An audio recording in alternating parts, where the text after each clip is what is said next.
Salve galera do xadrez, vamos continuar aqui, né, a nossa playlist dos 1700 até os 1900 de partidas rápidas no chess.com. E hoje a gente está enfrentando um jogador aqui do Reino Unido, inclusive ele colocou até um símbolo aqui de conta encerrada, né, para quem é premium no chess.com pode colocar uns símbolozinhos do lado da conta, né, ao invés de colocar aquela coroa ou aquela estrela que é o normal, você pode trocar quando você é premium. Então vamos continuar aqui, vamos começar a partida do player, que foi uma partida interessante, e o jogador fez E4, e aqui na posição eu fiz a siciliana, né, defesa siciliana, fazendo um C5, ele faz agora um cavalo todo esquisito em A3, olha só que lance curioso, tomem cuidado com esse tipo de jogada, ainda mais se você não for um rate muito alto, certo? Então aqui eu fiz D6, ele agora jogou cavalo F3, e eu joguei meu cavalo F6, ele fez D3 na posição, e eu fiz G6, agora ele faz um peão C4 aqui, totalmente aleatório, eu já tô até perdido no tipo de posição essa, que eu acho que eu nunca vi, mas vamos aí, né, sempre tem surpresas pra gente aprender, tem sempre aberturas novas que a gente imagina que não exista, mas acaba existindo. E aqui eu fiz um bispo G7, ele fez rei, torre B1 na posição, né, uma torre toda esquisita, assim, tipo assim, não dá pra entender, né, não dá pra entender, parece que cada vez mais você sobe o rate, começa a vir umas loucuras, principalmente nesses rankings de 1700, 1800, eu vejo muita loucura assim no jogo, sabe? Chega a ser bizarro. E aqui eu faço pequeno rock e o jogador fez simplesmente um H4 tipo aleatório, sabe? Um cavalo todo estranho, uma torre e depois um H4 aqui sem plano, sem ideia, parece estar jogando de forma totalmente aleatória. Então é tenso, mas detalhe, sempre joguem sério, mesmo com jogadores que vocês acham que é aleatório, sempre. Então, aqui eu fiz cavalo C6 e o jogador fez H5, continuou subindo o peão, não desenvolveu quase nada aqui, os bispos não saíram, não fez o rock, mexeu torre, cavalo esquisito, só esse cavalo aqui tá bom, né, e o peão que tá descendo tá interessante. Por enquanto, o resto eu tô fazendo a minha abertura, vocês podem ver, ó, tranquilinha, já feita, rock feito, cavalo, os peões estão bem estruturados, sem medo desse ataque aqui, não precisa ter medo dessa descida, você tá jogando de pretas. Uma coisa você tem que entender: quando você está jogando de pretas, você não tem que ter medo do ataque, porque as peças pretas já foram feitas para defender.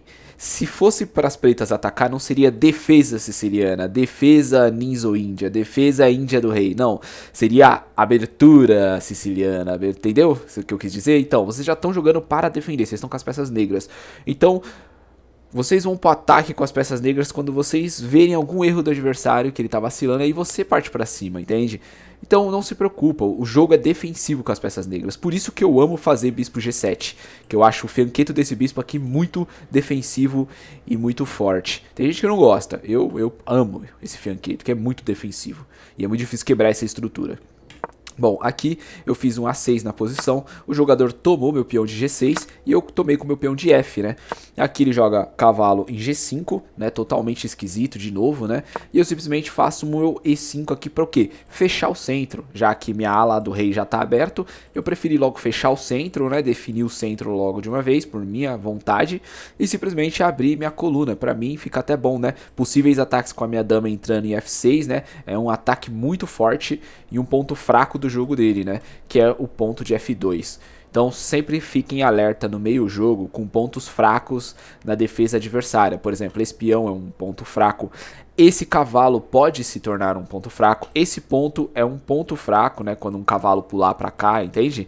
Então analise os pontos fracos do jogo do seu adversário e veja o que você pode fazer de contra-jogo, entende? Então aqui o jogador fez bispo E2, e eu simplesmente joguei aquele bispo extremamente poderoso, né? O bispo de D4. Olha aqui, o bispo não, o cavalo, desculpa. O cavalo de D4, que é um cavalo assim assombroso esse cavalo aqui. Nessa posição é uma das peças mais fortes do tabuleiro de xadrez. A única peça que tira esse cavalo daqui são os dois cavalos ou esse bispo. São as únicas peças que conseguem, porque peão não consegue mais atacar. Não tem peão mais para atacar a posição do meu cavalo.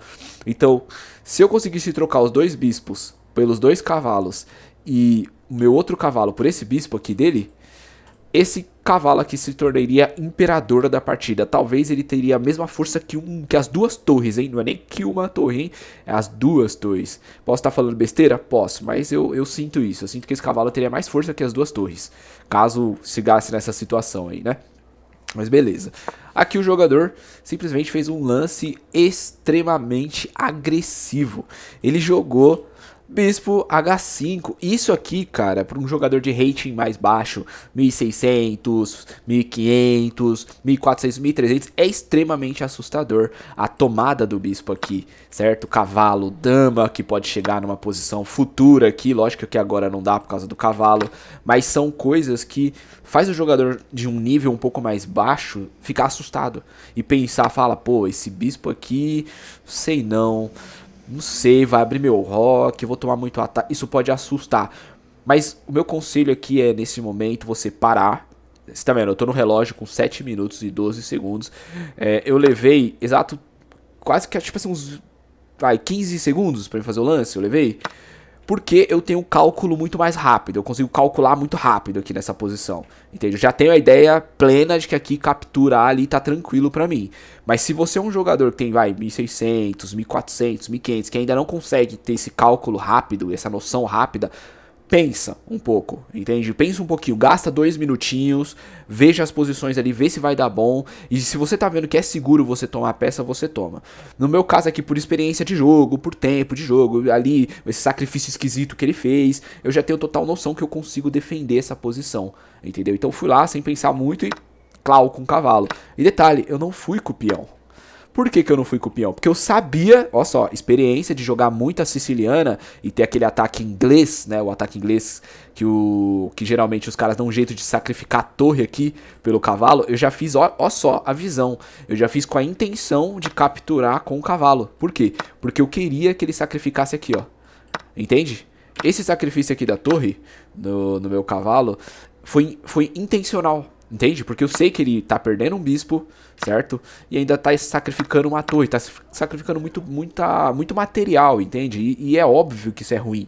Esse lance dele é ruim. Então, a minha experiência de jogo, de tabuleiro, de xadrez, me fez ter essa percepção. Não tive nem precisei calcular muito.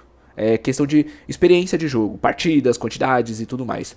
No mais aqui, deu pra vocês entenderem. Então, vamos voltar aqui. De novo, o sacrifício do bispo dele, eu capturo com o meu cavalo em H5, e aqui ele sacrifica com a torre em H5, né, pra tentar abrir o meu rock, no desespero, e aqui eu venho com o meu peão e tomo em H5. Aqui ele vem com a dama, né, e aí começa aquele lance que eu falei, né, os jogadores de níveis mais baixos vão se assustar. Essa dama aqui em H5 é muito chata, né, ameaçando o mate aqui na posição, o cavalo bem posicionado, o bispo rasante, um rei jogando aqui em algum momento, a torre descendo. É perigoso, mas é aquilo que eu falo. Tenha apenas paciência e faça sempre os melhores lances, não se desespera. Sempre jogue com cautela. Sem se desesperar, ele tá atacando pra caceta. Não importa, você é as peças negras, você já vai jogar pra defender, então não precisa se assustar. Entendeu? Não é porque o cara tá atacando assim que nem louco que tá perdido a partida. Não, calma, sem desespero. Então aqui nessa posição eu fiz um lance defensivo leve e rápido. Ó, em 3 segundos, H6, tranquilinho, seguro, atacando o cavalo, expulsando esse cavalo daqui e não tem mais entradas, ó, não tem nada aqui pra ele fazer. E ele recua o cavalo dele para H3, ele tá no desespero, ele tá aqui. E ele não recuou o cavalo para cá, porque ele sabia que eu ia trocar na mesma hora. Na mesma hora. Por quê? Porque eu troco mais uma peça dele aqui na posição, então ele só ficaria com a dama aqui, não faria mais nada. Olha onde tá as peças dele, tudo isolado. E olha o tanto de peça que eu tenho no tabuleiro. Eu tenho muito mais peça aqui, só isso aqui já acaba o jogo, entende? Então aqui o jogador jogou cavalo H3 e eu simplesmente troquei sem pensar 2 vezes. Não preciso nem pensar muito aqui, só troca a peça. Já tô com muito mais material, vou e troco as peças. Então eu troquei o meu bispo pelo cavalo dele em H3, ele tomou com o peão de G. Eu simplesmente jogo minha dama F6 clean, novamente já entrando na posição. E aqui, né, praticamente o jogo já tá desandado pra ele. Já acabou o jogo, na verdade, né? Só que o jogador continua. E aqui ele faz um bispo em E3 na posição, né? E eu jogo minha dama F3 aqui, a intenção aqui é dar cheque e pegar, né, ou então atacar, dar um jeito de entrar na posição aqui dele, né, a torre não dá pra pegar porque o cavalo protege. E também a intenção de trocar as damas, né, E aqui na posição ele simplesmente troca no desespero, aqui não era para ter feito isso, se ele quisesse alguma chance no jogo, não valeria a pena essa troca. Aqui o jogo já está destruído para ele. E agora eu capturo, né, a dama dele em F3, né, com essa troca de damas e faço cheque. Aqui ele joga o rei dele em E2 e eu simplesmente volto o meu cavalo poderosíssimo para casa de D5, de D4 aqui, dando cheque novamente. E agora ele troca o bispo dele pelo meu cavalo super poderoso. Eu venho com o peão de C aqui em D4, pegando de volta, né, a peça. E simplesmente só vocês fazerem a contagem. 2 torres contra uma torre, um bispo contra cavalo. Aqui eu tenho uma torre inteira na partida. E uma estrutura de peões muito forte, né? É quase que impossível o jogo. Quase não, é impossível. Teoricamente não tem como esse jogador vencer mais essa partida. Entende? Se eu tenho que errar muito para esse cara ganhar. E aqui ele faz um B4 na posição. Eu jogo agora um H5. Ele joga agora um B5 tentando atacar a posição. Eu jogo meu bispo H6 e simplesmente ele toma lá o peão de A6 na posição. Eu vou com a minha torre de novo tentando abrir a posição logo o mais rápido possível. Não me importa com esse peão dele tomar. O cavalo dele está sendo atacado. As linhas estão sendo abertas nessa posição. E aqui ele simplesmente protege fazendo torre B3 e eu jogo a minha torre fazendo um ataque muito forte aqui na posição, que é torre A8. Aqui ele recua o cavalo dele, eu não me importo muito com o cavalo dele entrar aqui, não faz muita diferença, né? Esse cavalo B5 não faz diferença pra mim, e eu simplesmente tomo em A2 na posição, dando cheque. Ele recua para F3, eu dou cheque em F8.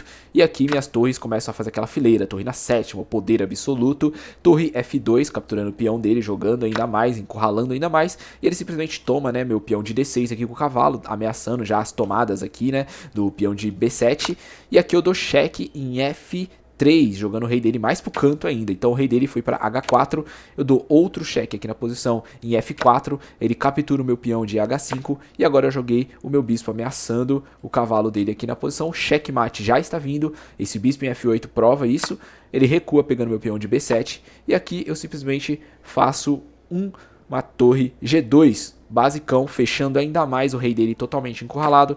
Ele joga no desespero ou sei lá, 100 lances pra fazer, que ele sabe que ele vai levar checkmate. Aqui seria mais honroso o jogador desistir, mas ele quer continuar, mas a gente joga, né? Então, depois desse lance aí de C5 aí do peão dele, eu jogo o meu bispo E2, ele faz agora C6 e simplesmente eu dou checkmate aqui na posição, entende? Então aqui, essa partida ela foi interessante pra vocês verem como sacrifícios de peças pode ser muito perigoso, entendeu? Vamos voltar essa posição aqui rapidinho, ó.